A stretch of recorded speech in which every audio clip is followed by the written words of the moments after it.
Today's Sunshine Note is titled, Failing the Test. Barak said to her, "If you go with me, I will go. But if you don't go with me, I won't go."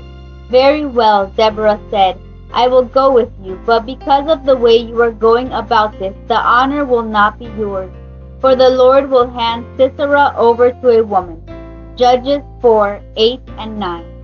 I must have sat there for about 10 minutes waiting to pull into traffic, with the police officer sitting next to me, almost breathing down my neck. She was a big woman. Her breath smelled bad, and the perpetual scowl on her face made you think she was about to hit you upside the head with her gun.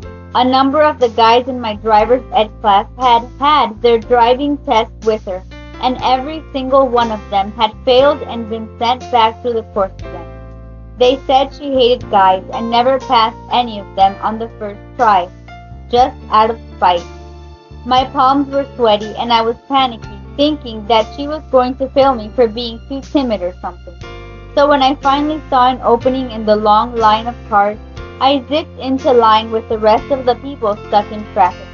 I heard a small intake of breath from my official passenger, and suddenly the little notepad whipped out and her pen scribbled furiously. I knew it before I even got back to the Department of Motor Vehicles. When she stepped out of the car, she said, "You failed. Come back 30 days from now and you can try again.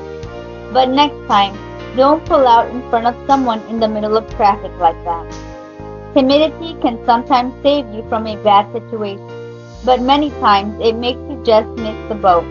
The story told in the book of Judges of the Israelite general Barak is just such an example. The prophet Deborah told Barak that God had ordered him to go fight the tyrant king who had been oppressing Israel for many years. She said that God would lead the way and would give the king and his army into Barak's hands. But Barak's response was, "I'm not going out there unless you're going to." What's wrong with this? Nothing, except the fact that in wanting the prophet there as insurance, he was saying that he didn't trust God to do what he had said he'd do. And frankly, sometimes we treat God the same way. We're too timid to take God's promises at face value, and we end up missing out on what God has wanted to give us all along. Are there things you could step out in faith on and trust God in today? What opportunities aren't you taking because you're worried that He won't come through? May God bless you today.